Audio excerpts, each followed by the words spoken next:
Read all the stories about BYU sports no one else has heard. Go to KSLSports.com for exclusive columns by BYU insider Mitch Harper. That's KSLSports.com.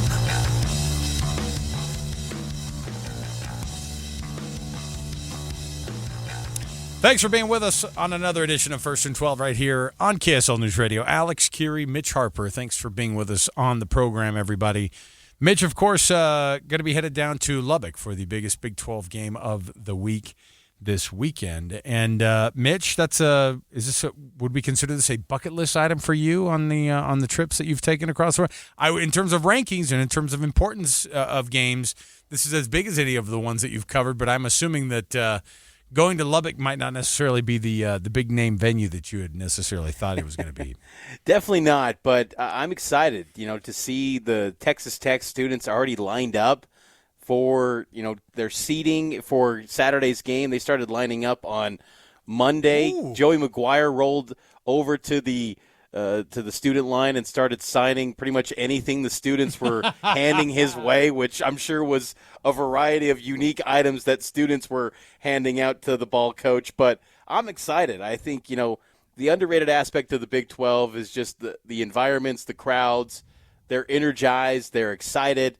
I think back to 2 weeks ago in Ames, that was a hyped-up crowd for a 5-2 football team. Still a lot better than 5-4, but that was sold out, great tailgating scene.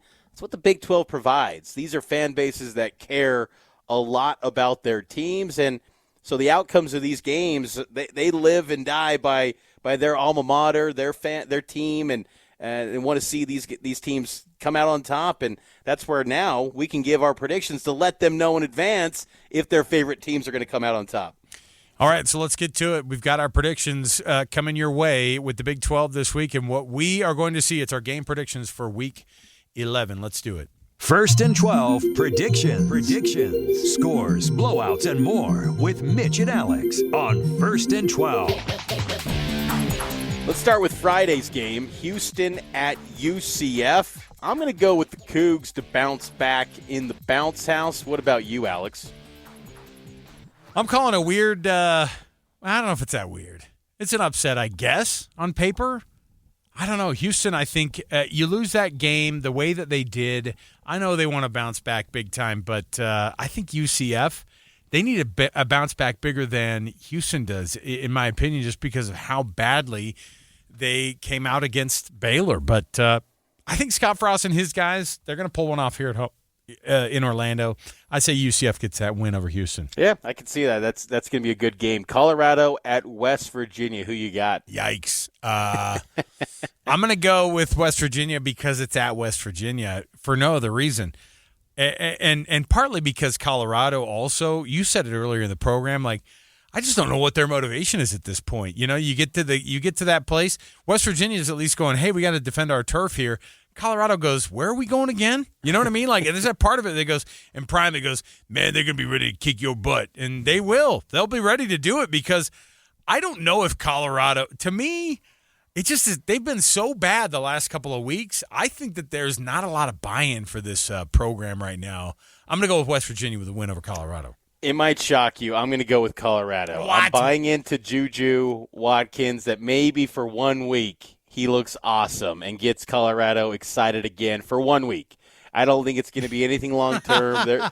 It's this week only. Give me that an 1 week isolated buy-in. week. Give he me puts that it all one- together. So Give I'm going me to go that with the 1 week Buffs to buy-in. pull it off the All upset. right, fine. Juju Lewis, we'll see how he does. Kansas going to Arizona down to Tucson. Not a place that you picture Kansas playing very often, but it's one of those places they got to get to.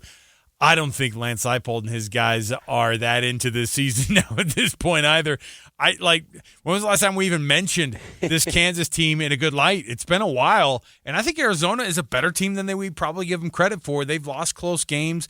Kansas is getting beat up bad. And you think about losing that Kansas State game the way that they did and the way Kansas State played at their place next week. Like, I don't know what to think about this Kansas team except for they're not playing good football. I think Arizona's going to steal this one. I think you make a great point on the conference realignment because these new matchups that we get in realignment, like, Super BYU, weird. Texas Tech, that's nice, but Kansas, Arizona, Give me my West Virginia Colorados any day of the week. I don't know about this one. Well, I'm going to go with Arizona. I think when you talk about the only things that we've discussed Kansas for this year was a fake knife gate. So really that's the highlight of the season. That shows you how bad it's been this year for the Jayhawks. I'm going with Arizona. I think the Wildcats are going to win big. How about Iowa State at TCU? Does Iowa State avoid a 5-game losing streak? No, they do not. They're going to be 5-5, and here's what's even more weird.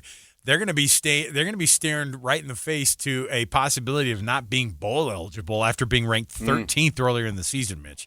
Like I say that not that they're going to go on a 7-game losing streak, although we saw Utah do that last year. It could happen. I mean, it absolutely could happen because I don't, and this is me not knowing what the rest of their schedule looks like, but TCU, every game is a must-win. They're the Utah of Texas right now, right? Like they can win out and kind of be in a little bit of a spot to make some people make some weird decisions. It's not that they're going to be in the national conversation. They're not beating teams the way that Utah has. But TCU, they get to 7-2 and 8-2 and 9-2, and then suddenly you go, hold on a minute. What about that team over here? And I don't know where they stand on the tie breaks, but I'm telling you, Sonny Dykes and his guys, and Josh Hoover, that's a nice quarterback, and that's a good system. Iowa State, there's no way they go into TCU and win this game. TCU's got way too much on the line, and Iowa State, I feel like they're just lost right now. I'm going with the Cyclones to lose this one. I'm going to say TCU gets done. I did pull up Iowa State's schedule. After this week, they play Kansas at home, then Oklahoma State. So they probably should close strong.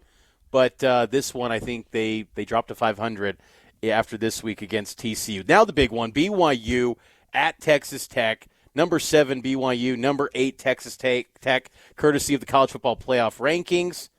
I've been torn on this one, Alex. Not torn per se. That might be the wrong word to put it. I've been trying to draw a path to BYU winning this game, kind of seeing both sides of the argument. I think BYU is opportunistic on defense. They generate takeaways. They are really good at that. I mean, their secondary, you go back to last year, 20 of their last 21 games, they have at least one pick. I got to think they're going to get a pick or two on Baron Morton. I think they can do it.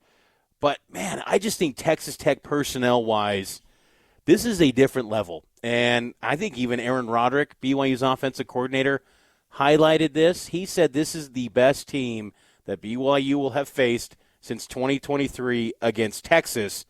And that year, that was 2 years ago. That was a lifetime ago in the Big 12. But BYU lost big in that one. I think this is going to be competitive. This is going to be a really good game because BYU has evolved a lot since that year against Texas 2 years ago. But in terms of just overall talent, this is far and away the best team BYU, I think, has faced since they've joined the Big 12. I'm going to go with Texas Tech, kind of a real signature moment for the Red Raiders in West Texas and Lubbock. But I think it comes down to the wire. I just think that they got more talent. And I also like, too, the defense of Tech. They are so good at stopping the run. And with L.J. Martin at not 100%, I'm going to go with Tech in this one. What about you? Yeah, it's hard not to – I mean, obviously the BYU would never think this, but they get a mulligan, Mitch. I mean, the reality is that this game for Texas Tech, like if they lose this game, they're in the conversation now with a bunch of two-loss teams in the Big 12, and they're having to rely on other people and tiebreakers and all that stuff to come into play. Texas Tech has so much on this game, and BYU does too. Don't get me wrong. The real question is going to be, okay, if BYU does lose this game, which I have Texas Tech winning this game too, and I don't have them winning it handily. I don't know what to expect, to be honest.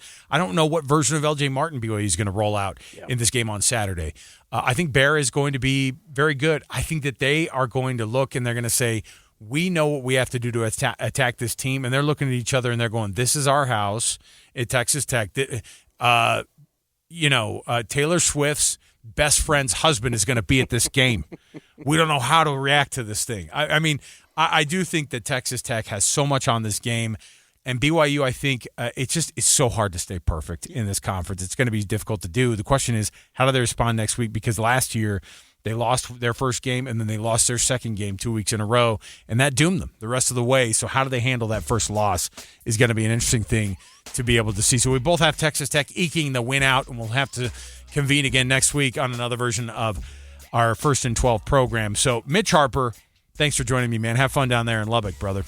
Thanks, Alex. Always a pleasure, man. All right, we'll take another break here. We'll come back again next week for another edition of First and 12 right here on KSL News Radio. Thanks to Alex Brown, who stuck around late with us to produce this week. So for Mitch and Alex, I'm Alex. We'll see you next time, everybody, right here on KSL News Radio.